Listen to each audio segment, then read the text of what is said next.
afternoon. My name is Maria Paulina Perez. I'm a student of Business Administration at the University of La Autónoma del Caribe in Barranquilla.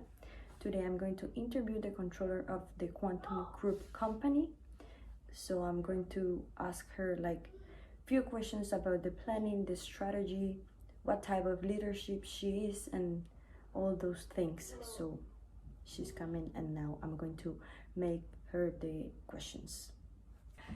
Hello, today I'm here with Natalia Alvarado. And how are you? Can you tell a little about yourself today?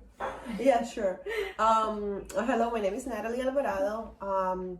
I can tell you that right now I am the acting controller in Quantum Group. I've been in that company for a year now, and we've gone through a lot of changes. But to tell you a little bit about our background, actually, I went to school for finance, and I discovered that my passion was actually accounting. So my first position was in accounting, and I just fell in love with it. Then I went into my first position out of school, and I spent there 10 years, in which I became I started as a staff accountant, and then I became a senior accountant, and then I was promoted to management after a while. And then my new position, which is controller of the company. Just go ahead. Do you have any questions? Sorry. Yeah, I have. I have some questions. So, how is the strategy planning process within the organization?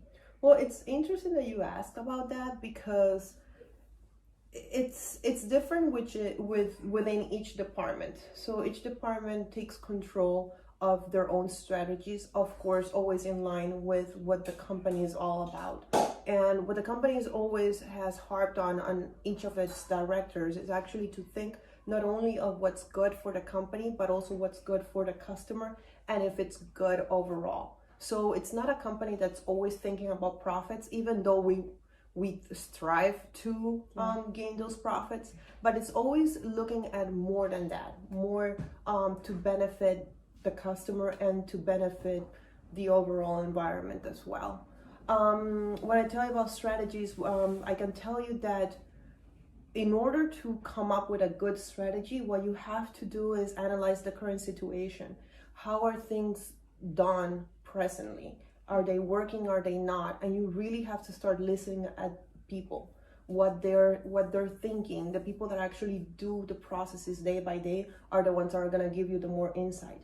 So just listening to people, that's one of my strategies. Mm-hmm. Also, if it's efficient or not.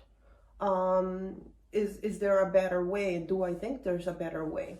And actually putting it in practice and see if it works. Because sometimes in your head, you can be thinking these great ideas. And now, exactly, when you go ahead and do it, it's like, wait, oh my God, definitely not. We have to go back.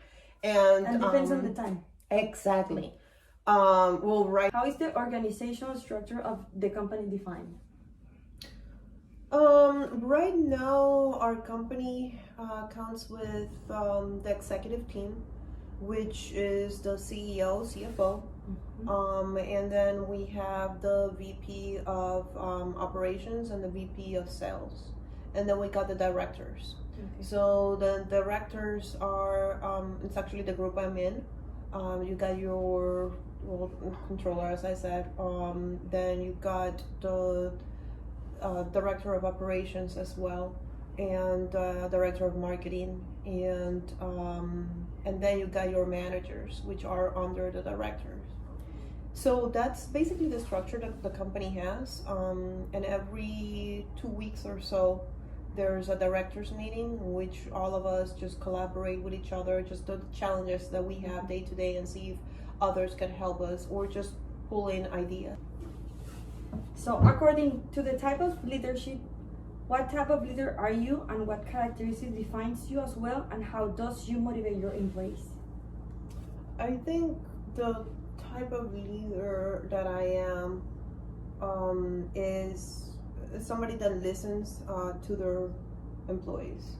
Okay. I think there's a Spanish saying that I always try to translate in English, and it's with honey you get more bees. Okay. Which, you know, some people are very strong and they need the to be very strict and very harsh with their employees to get answers and to get them to work. But I found that that's not my style at all, especially coming to a new company like I did over here. At the time that I did, they needed someone to understand what they were going through, because we were all going through a challenging time with the pandemic and everything. So I feel like listening to them and empathizing with what's going on around their workplace, home, and everything, they just respond better. They are actually working for you, but it's because they want you to be proud of them as well, and not so much because they're afraid of you. So that's the type of leader I feel like I've become throughout the years, and it's just because it has worked for me, and I feel better at night being that type of person as well. And it's also nice because by listening to them, we are actually working together, and then you learn too about them. Exactly. You learn about them, you learn their strengths and also their weaknesses, and where they need help and where they're gonna be the leaders themselves. So if you empower people and actually take advantage of those qualities that they do have, they respond a lot more to what you want to work. And how does you motivate them?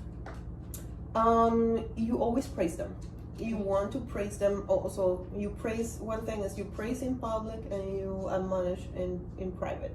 So always being there and being that cheerful person. You don't want to be the one that brings them down.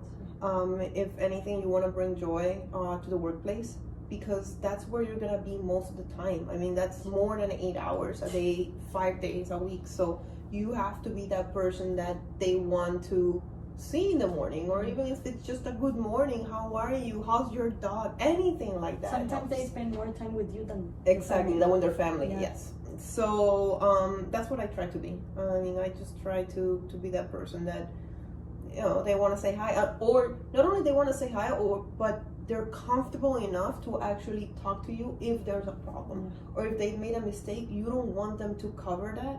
They actually should feel comfortable enough to actually come to you and tell you this is what happened, or I don't understand this. So what type of indicators do you use in the company to measure or control processes? We have various reports, some that the software has created, but some others that I've created myself. I like to see where we're at within the month. For example, in accounting, I want to know how much we have billed and how much revenue we have to recognize within the month. So an example of that is a report I call the status report, in which I know how much we've booked and actually compared to how much we've already invoiced, and then how much is left to ship within the month. That way I can get an estimate of where our revenues are going to be in the month. That's one. That also brings, that report actually also gives me an insight of how much we are invoicing per day, and how busy our billers are. Also, I've worked with another report which is based on impressions per month. That's more production, but for some reason it just came to accounting. So I've created just to do the averages as well of how many impressions, since we're a printing company. I forgot to mention that earlier. We are a printing company, so impressions, it's actually a key performance indicator as well. There are other key performance indicators as well. We know, for example, we compared the cost of goods sold versus how much we sold percentage wise, and that also gives us an indication of how much waste, for example, in paper, if we've actually wasted a lot of paper, or if actually is produced in our product. There's a lot of analytics that happen behind the scene also in our financials that gives us an indication of where we're at. So, but mostly reports, and as I said before, it's not only just looking at the numbers, but what kind of picture the numbers are painting. That's it. Thank you so much for